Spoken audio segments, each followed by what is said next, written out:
এই যে আবু সাইদ ভাইকে একদিন আগে শহীদ করে দিয়েছে রংপুরে, যেই পুলিশ তাকে গুলি করেছে ইউনুস আলী, তার স্ত্রী আজকে তাকে ডিভোর্স দিয়ে তালাক দিয়ে দিয়েছে। আলহামদুলিল্লাহ কম। তার স্ত্রী বলতেছে তুমি কেন গুলি করলে নিরপরাধ মানুষের উপরে? তার মানে আল্লাহ তাআলা শিক্ষা দিচ্ছে ওয়া মাকারু ওয়া মাকারাল্লাহ আল্লাহু খায়রুল মাকিরিন। তারাও ষড়যন্ত্র করে, আল্লাহও কৌশল অবলম্বন করে। কার কৌশল বিজয়ী হবে? আল্লাহ। তুমি যে স্ত্রী সন্তানের ভালোর জন্য হুকুম তুমি পালন করে গুলি করেছো, তোমার স্ত্রী তোমাকে ডিভোর্স দিয়েছে, তালাক দিয়েছে, আল্লাহ তাআলা প্রমাণ করলো ওমা আরাদা আন যিকরি ফাইন্না লাহু মাঈশাতান দঙ্কা। যারা কোরআনের বিরুদ্ধে দাঁড়ায়, মাজলুমদের বিরুদ্ধে দাঁড়ায়, এরা কোটি টাকা অর্জন করে লাভ হবে না, এদের পরিবারে আল্লাহ কোনো শান্তি রাখবে না।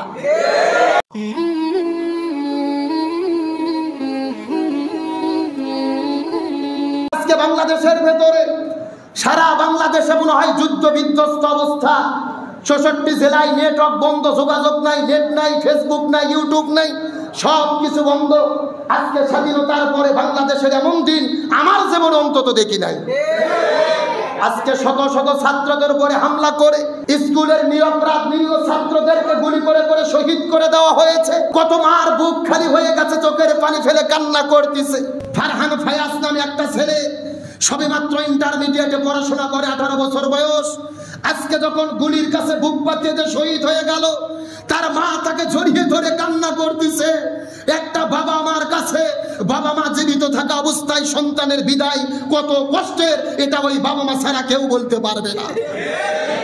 যেই মা 9 মাস পেটের মধ্যে সন্তানকে ধারণ করে, এত কষ্ট করে সন্তানকে দুনিয়ার মুখে, এই দুনিয়ার আলোর মুখ দেখায়, 2-3 বছর ধরে বুকের দুগ্ধ পান করায়, 4 বছর যখন ছোট সন্তানের বয়স হয়, ওই মা সকালবেলা রান্না বাড়া করে সন্তানকে স্কুলে যায়, সারা দিনে দিনের মতো স্কুলের বারান্দায় বসে থাকে, আবার সন্তানকে নিয়ে বাড়িতে ফেরে। এই রকম ভাবে পড়াশোনা করতে করতে ইন্টারমিডিয়েট, কলেজ, ভার্সিটিতে যেই ছাত্র পড়াশোনা করে, তার বাবা মার স্বপ্ন এই সন্তান বড় হবে, চাকরি পাবে, বিসিএস ক্যাডার হবে, ডাক্তার হবে, ইঞ্জিনিয়ার হবে। ওই সন্তানকে যারা বুকে চালিয়ে পৃথিবী থেকে শহীদ করে দাও, মনে রাখো তোমাদের আল্লাহর কাছে জবাব দিতে হবে। আজকে রংপুরে আবু সাইদ নামে আমার ভাইকে যখন শহীদ করে দেওয়া হলো, তার মা চোখের পানি ফেলে কান্না করে ফেলে বলছে আমার ছেলেকে চাকরি দেবে না, দাও না, আমার দরকার নাই। আমার ছেলেকে তোমরা কেন গুলি করে হত্যা করলে? তার হাত কেটে নিতে পারতে, পা কেটে নিতে পারতে, তার কলিজায় কেন গুলি করে শহীদ করে দিলে? তার বোনটা কান্না করে করে বলতেছে আমার ভাই তো ক্লাস 5-এ বৃত্তি পেয়েছে, 8ম শ্রেণীতে বৃত্তি পেয়েছে, মেধা তালিকায় তিনি বৃত্তি পায়, তা ভার্সিটিতে পড়াশোনা করে, টিউশনি করে করে টাকা পাঠায় বাড়িতে, যেই টাকাতে বাবা চলে, বৃদ্ধ মা চলে। ওই বাবা মার কান্নাসকে কে দেখবে? সন্তান মারা গেছে, মাও সহ্য করতে পারে না, মৃত সন্তানের মুখের মধ্যে ফু দিচ্ছে, আর বারবার বলছিস আমার সন্তান জেগে উঠবে, আমার সন্তান জেগে উঠবে। ওই বাবা মার বুকে কে সান্ত্বনা দেবে? ওদেরকে কে ফিরিয়ে দেবে? প্রশাসনের ভাইদেরকে বলবো আপনারাও চাকরি বাঁচানোর জন্য করেন, করতে চান না, উপর থেকে হুকুম আছে, আজকে আপনারা চাকরি বাঁচানোর জন্য করছেন। আমি বলবো না, নিরপরাধ মানুষের বুকে যদি গুলি চালাতে হয়, বিবেকের বিরুদ্ধে যদি কাজ করতে হয়, নিরপরাধ মানুষকে যদি হত্যা করতে হয়, প্রয়োজনে বন্দুক ছাড়েন, চাকরি ছাড়েন, পানের দোকানদারি করে খান, নিরপরাধ সন্তানদের বুকে গুলি চালাবেন না। আজকে তার কারণ কি? আমার দিকে তাকান, যে ছাত্র রাজপথে নেমেছে প্রশাসনের ভাইদেরই সন্তান, আমাদের সন্তান, আপনার সন্তান। এরা রাজনৈতিক দলের কর্মী নয়, এদের দাবি তো খুব বেশি নয়, যৌক্তিক দাবি। কোটাটা বাতিল করেন, মেধার ভিত্তিতে চাকরি দেন। এত জ্বালা কেন? এত কষ্ট কেন? 100 জন যদি চাকরি পায়, 56 জনকে কোটাই দেয়, মেধাই দেয় 44 জন, মুক্তিযোদ্ধা কোটা 30%, জেলা কোটা 10%, নারী কোটা 10%, প্রতিবন্ধী কোটা 1%, উপজাতি কোটা গেল 5%, গেল 56, থাকে 44। এই 44 মেধার ভিত্তিতে চাকরি পায় না। ওই যে আবেদনী নামে কিছু বাটপার আছে, টাকা দিয়ে প্রশ্ন বিতরণ করে, এগুলো বিতরণ হয়, মেধাবীদের চাকরি হয় না। আজকে ছাত্রদের মনে কেন এত কষ্ট? তাদের কেন এত দাবি? এই যৌক্তিক দাবি কি তারা করতে পারে না? আমি বাংলাদেশের প্রাচ্যের অক্সফোর্ড খ্যাত ঢাকা বিশ্ববিদ্যালয়ের একজন স্টুডেন্ট, দায়িত্ব নিয়ে বলতেছি, রাষ্ট্রবিজ্ঞানে পড়াশোনা করেছি। সংবিধানের 29 নম্বর ধারায় বলা হয়েছে চাকরির ক্ষেত্রে কোনো কোটা থাকবে না, চাকরি হবে মেধার ভিত্তিতে, সমতার ভিত্তিতে। সর্বোচ্চ তাদের কোটা দিতে পারে যারা পিছিয়ে পড়া জনগোষ্ঠী। আর সংবিধানের 37 নম্বর ধারায় বলা হয়েছে যে কোনো মানুষ অন্যায়ের প্রতিবাদ করতে রাজপথে শান্তিপূর্ণভাবে নামতে পারে, বাধা দেওয়া যাবে না, সংবিধান বলেছে। সুতরাং সংবিধান তারাই লঙ্ঘন করেছে যারা নিরপরাধ নিরীহ ছাত্রদের উপরে হামলা করেছে। সুতরাং আমি বলতে চাই, কারবালা শুধু ইরাকের ফুরাত নদীর তীরে নয়, কারবালা কোথায় চলতেছে? আরো জোরে বলে। প্রত্যেক দেশে প্রত্যেক সমাজে ইমানদারেরা ইমানের পরীক্ষা দিতে গিয়ে যেখানে বিপদে পড়ে ওই জায়গার নাম কি? একটা কথা আমি সুস্পষ্ট করে বলতে চাই, ইমানদারদের পক্ষে আছে কে? এই যে আবু সাইদ ভাইকে একদিন আগে শহীদ করে দিয়েছে রংপুরে, যেই পুলিশ তাকে গুলি করেছে ইউনুস আলী, তার স্ত্রী আজকে তাকে ডিভোর্স দিয়ে তালাক দিয়ে দিয়েছে। আলহামদুলিল্লাহ কম। আর স্ত্রী বলতেছে তুমি কেন গুলি করলে নিরপরাধ মানুষের উপরে? তার মানে আল্লাহ তাআলা শিক্ষা দিচ্ছে ওয়া মাকারু ওয়া মাকারাল্লাহ আল্লাহু খায়রুল মাকিরিন। তারাও ষড়যন্ত্র করে, আল্লাহও কৌশল অবলম্বন করে। কার কৌশল বিজয়ী হবে? আল্লাহ। তুমি যে স্ত্রী সন্তানের ভালোর জন্য হুকুম তুমি পালন করে গুলি করেছো, তোমার স্ত্রী তোমাকে ডিভোর্স দিয়েছে, তালাক দিয়েছে, আল্লাহ তাআলা প্রমাণ করলো ওমা আরাদা আন যিকরি ফাইন্না লাহু মাঈশাতান দঙ্কা। যারা কোরআনের বিরুদ্ধে দাঁড়ায়, মাজলুমদের বিরুদ্ধে দাঁড়ায়, এরা কোটি টাকা অর্জন করে লাভ হবে না, এদের পরিবারে আল্লাহ কোনো শান্তি রাখবে না। আজকে অন্যায় পথে চলতেছেন, ভাই ভাইয়ের ক্যান্সার হবে, না হলে ছেলের ক্যান্সার হবে, না হলে আপনার মেয়ে চারটে প্রেম করে ছাকা খেয়ে সুইসাইড করে মরবে। আল্লাহর কোরআনের কথা অন্যায় যারা করে এদের কোনো শান্তি থাকে না।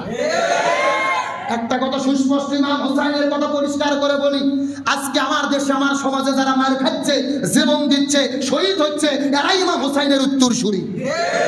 আর যারা জুলুম করতেছে এরাই ইয়াজিদের উত্তরসূরি। এখন আপনাদেরকে সিদ্ধান্ত নিতে হবে, আপনারা ইমাম হুসাইনের পক্ষে থাকবেন নাকি ইয়াজিদের পক্ষে থাকবেন, এই সিদ্ধান্ত আপনাদের।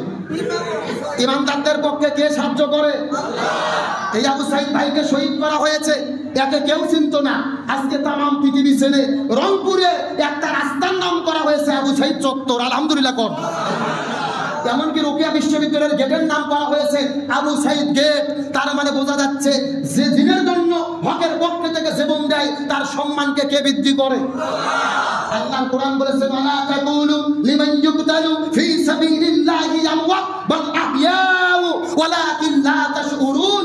যারা দিনের জন্য হকের জন্য সত্য পথে থেকে জীবন দেয় এদেরকে তোমরা মৃত বলো না, বরং এরা জীবিত। এই যে আল্লাহর প্রমাণ কেমনে জীবিত হলো? ও শহীদ হয়েছে কিন্তু ওর নাম রাস্তায় রাস্তায় এলাকা, চত্বর এলাকা। আমি বিশ্বাস করি সময় যদি পরিবর্তন হয় রোকেয়া বিশ্ববিদ্যালয়ের নাম রোকেয়া থাকবে না। আল্লাহর রহমতে সময়ের পরিবর্তন হলে রোকেয়া বিশ্ববিদ্যালয়ের নাম আবু সাইদ বিশ্ববিদ্যালয় হবে ইনশাআল্লাহ। ছোট ছোট মানুষেরা জীবন দিচ্ছে, ছোট বাচ্চারা জীবন দিচ্ছে, শিক্ষার্থীরা জীবন দিচ্ছে, এই জন্য তাদেরকে দুর্বল ভাববেন না। যারা জীবন দিচ্ছে এরাই ইমাম হুসাইনের যোগ্য উত্তরসূরি, আর যারা জুলুম করতেছে এরাই ইয়াজিদের বংশধর। এই বাংলাদেশের স্বাধীনতার পর বড় বড় রাজনৈতিক দল যা করতে পারেনি বাংলাদেশের শিক্ষার্থীরা একদিনে তা করে দেখাইয়া দিয়েছে। আজকে তাদের কাছে সবাই অসহায়। প্রশাসনের ভাইরা দেখলাম কান ধরে স্যারেন্ডার করে চলে যাচ্ছে, বরিশালে বিজিবির ভাইরা কান ধরে স্যারেন্ডার করে চলে যাচ্ছে। এক জায়গায় দেখলাম কান ধরে উঠবোস করতেছে, অধিকাংশ জায়গায় পিছু হচ্ছে বাধ্য হয়েছে। তারা চাইলেই গুলি করে আরো ছাত্রকে বাঁধতে বাধ্য মারেনি, কারণ প্রশাসনের ভাইরা তারাও জানে এগুলো আমাদেরই সন্তান। কিন্তু চাপ কোথাকার? ওপরের চাপ। কিসের চাপ? এখন বলেন তো ওপর থেকে চাপ কে দেয়? জিবরাইল? কে? একটা কথা আমি বলতে চাই, ইয়াজিদ হ্যাঁ চাচা ঠিক বলছে, ওপর থেকে চাপ দেয় ইয়াজিদ। তবে একটা কথা মনে রাখবেন, ওপরালার ওপরেও আরো ওপরালা আছে। নিজের ক্ষমতা চাকরি টিকানোর জন্য এমন সিদ্ধান্ত নেবেন না যার দ্বারা আল্লাহর কাছে খুনি হিসেবে, জালেম হিসেবে আখিরাতে হাসর আপনাদেরকে উঠতে হয়। আজকে একটা কথা ভালো করে বুঝবেন, কথায় কথায় সেটা শিক্ষার জন্য বলি। আজকে এই যে রক্তাক্ত আমরা চাই না, একটা মায়ের বুক খালি হোক, এটাকে আমরা চাই। কিন্তু বাংলাদেশের মন্ত্রী পলক সাহেব বললো শিক্ষার্থীদের হত্যা করা হচ্ছে, সংঘর্ষ চলতেছে, এই দোষ হলো ফেসবুকের। এই দোষটা মানে এই দোষ নাকি ফেসবুকের, আর কারো দোষ নাই। বলছি যে ফেসবুকে গুজব চালাইয়া এগুলো হয়েছে, এই জন্য ফেসবুক বন্ধ। আমি বলতে চাই ভাই, একটা কথা পরিষ্কার, কাউকে দোষ দিয়ে লাভ নাই, সঠিক বিষয় কে জানে? এই কথা কন না, কে জানে?